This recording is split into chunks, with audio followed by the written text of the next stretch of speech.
Hey guys, what is up? Chris here with Cohesive Friendship Unit. Just me today. The drought is finally over. We now have a Nintendo Direct after the longest dry spell in Nintendo Direct history. We finally have a proper Direct, even though it is just a Direct Mini. And I have a theory why it was just a Direct Mini. But I do want to highlight some of the core things in the Direct and if it was good or a bad Direct. But before we get into all that, we are doing a giveaway for a copy of Risk of Rain 2 on your platform of choice. All you have to do is be subscribed. So if you found this video helpful, please throw us a like. And if you love us, please give us a sub. So the first thing I want to do is cover this direct, right? I'm just going to hit the high points or the things that particularly excited me. First of all, it was like RPG heavy on Nintendo side.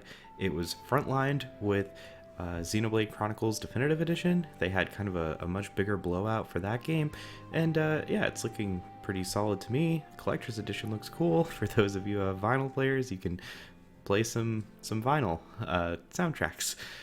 Then they had a Bravely Default 2 kind of blowout. That game had a much bigger showing as well. So 2 RPGs from Nintendo.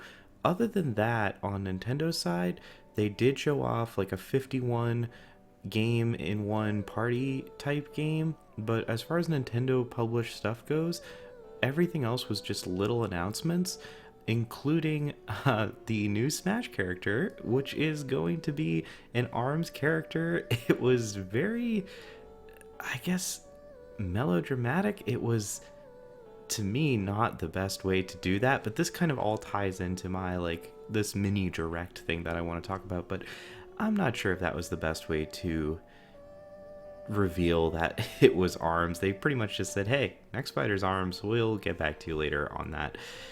Then they showed some Animal Crossing updates, but apart from Nintendo stuff, some highlights are the 2K collection series. We're getting XCOM, Borderlands, Bioshock. Those are pretty big gets. I was surprised it took this long to get Bioshock and Borderlands onto the platform. Looks like 2K is finally waking up. That's nice. And Panzer Dragoon, I actually made a video about this way back. We seemingly had no information about it, and now it's finally out. So if you like Star Fox, then this might be a game worth checking out. The remake is live now. I think that was like the coolest little big announcement. Then the last thing that I really found interesting was Star Wars Pod Racing. I really like that game. Played it on the N64.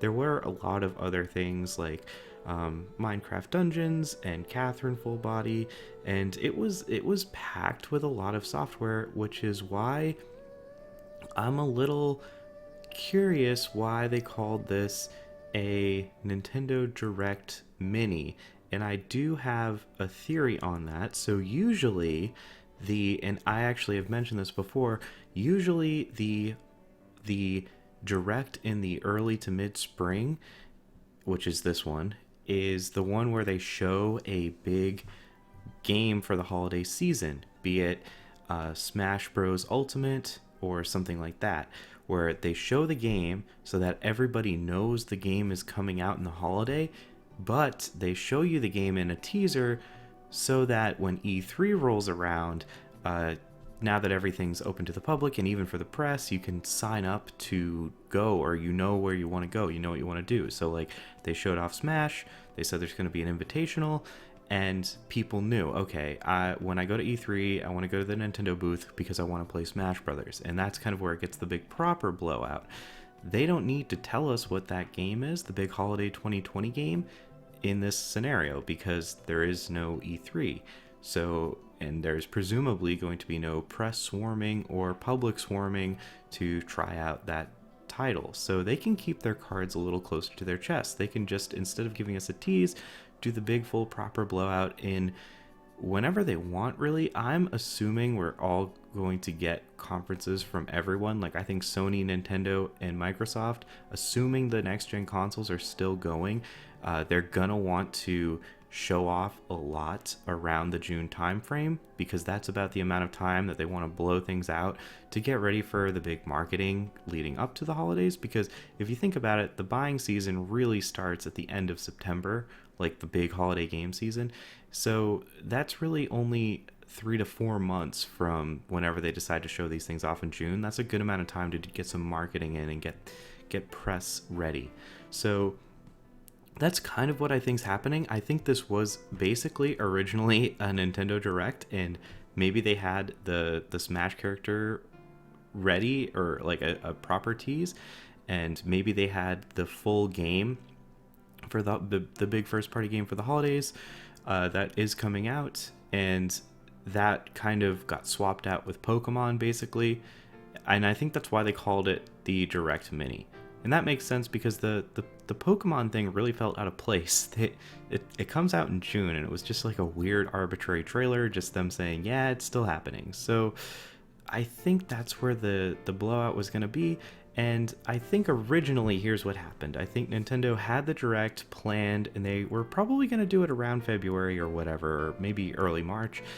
And once this virus thing started happening, they said, okay, we're going to wait. Because maybe they knew that E3 was at risk or something, and they didn't want to like show their big reveal. They wait for E3 to be canceled. Shortly after E3 is canceled, they quickly modified the Direct to what it is now, and we got this mini Direct. It's called a mini Direct, so we don't expect as much, but it still had about as much content as a normal Direct, minus some big blowouts from Nintendo. So I kind of think that's what's happening. The other, maybe darker side of the story would be that due to all this virus stuff, maybe there is not going to be a big holiday game. They did start the Direct saying every release date is subject to change.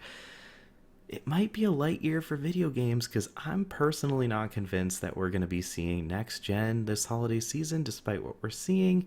So if that happens, like that, obviously, if there's delays there, I would assume that there's delays for Nintendo also. Of course, that's just an idea, but we'll see. Let me know what you guys thought of the Direct. I'm just happy that we got something. And that is all from me, guys. I will catch you next time.